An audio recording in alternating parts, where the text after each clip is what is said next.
Hey guys, I got a call from a friend and she said that their cooler is not working. The wine room chiller or cooler, it's not powering on. So I went there and see what's the problem.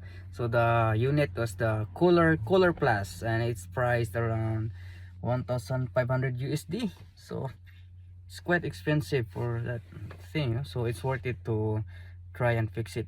And as usual, they call me so that they can save money.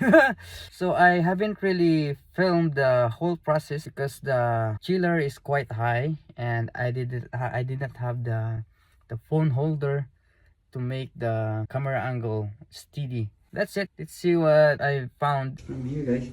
This box is from here. So it's cooler. It's like a window type aircon. This is how it would look like here. Guys, so I have here the control box for the wine room cooler. So when I open it up, just to let you know that this fuse holder here got lost, so the fuse is not very tight in here. So I tried to pinch it and now it's tight, but once I tried to put it back in the system did not work. It did not turn on. So I pull it back again and then I tested the part and I found out that this capacitor here beside that beeper is 16 volts 1000 microfarad, and here's the one. That's the original one from there, and it's quite bulging here. You can see it on top and it's open, and let's see once I put it back there. So now guys, yeah, it's working now. It's plugging and we're lucky again. So it's just a culprit here.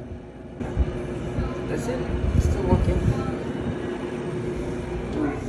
Let's see. That's it. Yeah.